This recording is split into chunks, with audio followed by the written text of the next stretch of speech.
Hello everyone, and welcome back to our channel. We all love a good piece of chocolate, right? That satisfying snap, the way it melts in your mouth. It's a treat that's enjoyed all over the world. But have you ever stopped to wonder where it comes from? How does that little brown bean transform into the delicious bar you find in the store? Well, today we're going on a fascinating journey to uncover the secrets behind chocolate making. It's a surprisingly complex process, filled with tradition, science, and a whole lot of passion. So grab your favorite chocolate bar, get comfortable, and let's dive into the incredible story of how chocolate is made. Our adventure begins in the warm, humid climates near the equator. In the tropical regions of South America, Africa, and Asia, you'll find the hero of our story, the cacao tree. These remarkable trees thrive in the shade of the rainforest canopy, producing large, colorful pods that hang directly from their trunks and branches. These pods are pretty big, about the size of a rugby ball, and they come in a beautiful array of colors like yellow, red, and purple. Inside each one of these pods, nestled in a sweet, white, fruity pulp, are about 20 to 50 almond-sized seeds. These are the precious cacao beans, the very starting point for all the chocolate in the world. Harvesting these pods is a labor-intensive job that requires great skill. Farmers can't just pull them off. They have to carefully cut them from the tree using long poles with knives on the end, or by hand with sharp machetes. They have to be very careful not to damage the tree or the delicate flower cushions where new pods will grow. It's a tradition that's been passed down through generations. Once the pods are collected from the forest floor, the real work begins. The farmers crack them open, a task that also requires a precise, firm whack with a machete. Then they scoop out the contents by hand, the sticky, white pulp containing the precious cacao beans. Now we get to one of the most critical steps in developing that classic chocolate flavor we all know and love: fermentation. The raw beans, still covered in their pulp, are gathered into piles, often covered with banana leaves or placed in large wooden boxes. They're left to ferment for about 5 to 7 days. During this time, a kind of magic happens. Microorganisms, like yeasts, feed on the sugary pulp, creating heat and acids. This process breaks down the bitter compounds in the beans and starts to build the complex flavor precursors that will eventually become the rich, deep taste of chocolate. Without fermentation, chocolate would just be, well, bitter and bland. After fermentation, the beans are dark and wet and need to be dried. Farmers spread them out in a thin layer on large mats or wooden platforms under the hot tropical sun. They have to be raked and turned regularly to ensure they dry evenly, which can take up to a week. Proper drying is crucial. It stops the fermentation process, reduces the moisture content to prevent mold from growing during storage and transport, and continues to develop the beans' flavor. Once the beans are perfectly dried, they make a distinct cracking sound when you shake a handful. They are then packed into large jute bags, ready for their long journey to chocolate factories all across the globe. When the beans arrive at the factory, the transformation process kicks into high gear. First, they go through a thorough cleaning process to remove any twigs, stones, or other debris that might have been mixed in during harvesting and drying. Then, they are carefully sorted by size and quality. This ensures that only the best beans move on to the next, and perhaps most aromatic stage, roasting. Just like coffee beans, cacao beans are roasted to bring out their full flavor potential.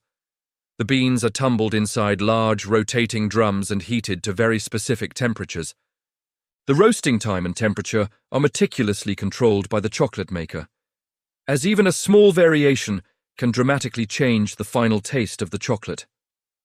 A lighter roast might result in a more fruity, acidic flavor, while a darker roast will produce a more intense, classic, chocolatey taste.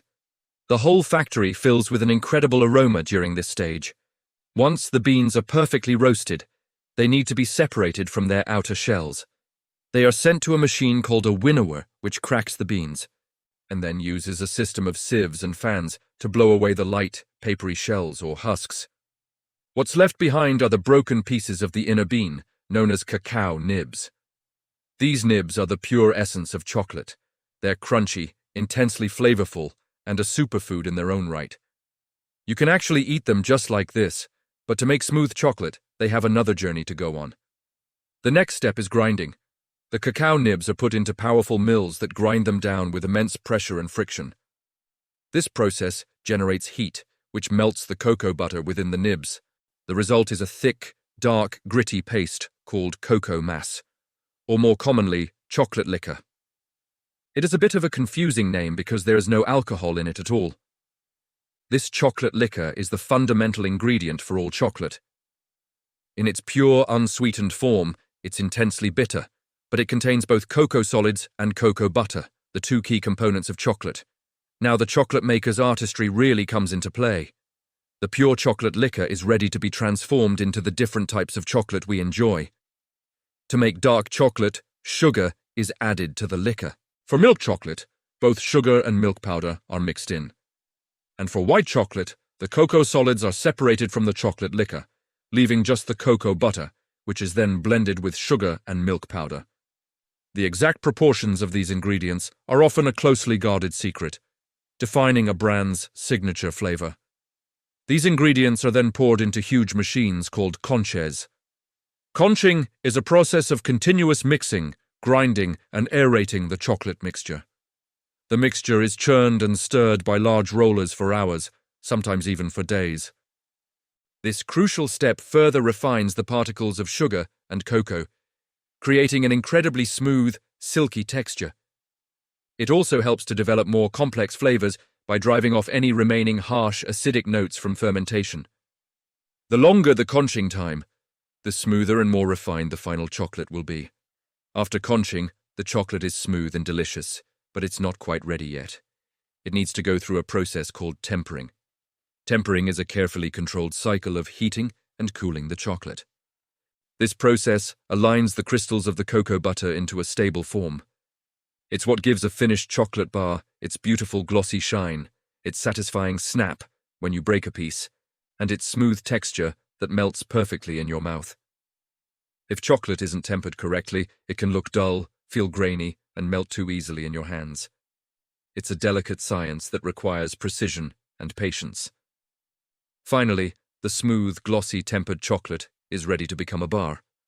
The liquid chocolate is poured into molds of various shapes and sizes. This is also the stage where extra ingredients can be added to create exciting flavor combinations. Think crunchy nuts like almonds or hazelnuts, sweet dried fruits like raisins or cranberries, or even a sprinkle of sea salt or spice. The possibilities are endless, allowing chocolatiers to get really creative. Once the molds are filled, they are often vibrated to remove any air bubbles and ensure the chocolate fills every corner, resulting in a perfectly formed bar. The filled molds are then moved into a cool environment, like a low-temperature room or a cooling tunnel. Here, the chocolate is left to slowly cool and solidify. This controlled cooling process ensures that the stable crystals we created during tempering remain intact, locking in that desirable firm texture and shine. Once the chocolate has completely hardened, it naturally shrinks away from the sides of the mold, making it easy to pop out the finished bars. Before they can be sent out into the world, every single chocolate bar undergoes a final quality inspection. Skilled workers check each bar to make sure it's flawless. They look for a uniform color, a glossy surface, and no imperfections like air bubbles or scratches. Only the bars that meet the highest standards of quality are selected for packaging. This commitment to perfection is what separates good chocolate from truly great chocolate. The final step is packaging. The perfect chocolate bars are carefully wrapped, often in foil to protect them from light and air, and then placed in their outer packaging. The wrapper isn't just there to look pretty. It's a vital part of the chocolate's story. It often provides information about the chocolate's origin, its cocoa percentage, and its flavor profile, connecting the consumer directly to the incredible journey we've just followed. And just like that, the chocolate is ready to be shipped to stores, ready for you to discover and enjoy. So, from a humble pod growing on a tree in a tropical rainforest, through the hard work of farmers and the precise science and artistry of chocolatiers, the cacao bean completes its magical transformation. Every delicious bite of chocolate is the result of this long and dedicated process, a true story of global collaboration and passion. The next time you unwrap a chocolate bar, take a moment to appreciate the incredible journey it has taken to get to you. That's all for today's deep dive into the world of chocolate. We hope you enjoyed learning about the fascinating journey from cacao to chocolate bar. If you found this video interesting, please show us some love by giving it a thumbs up and subscribing to our channel for more amazing content. Your support really means the world to us and helps us create more videos like this one. Thanks for watching, and we'll see you in the next video.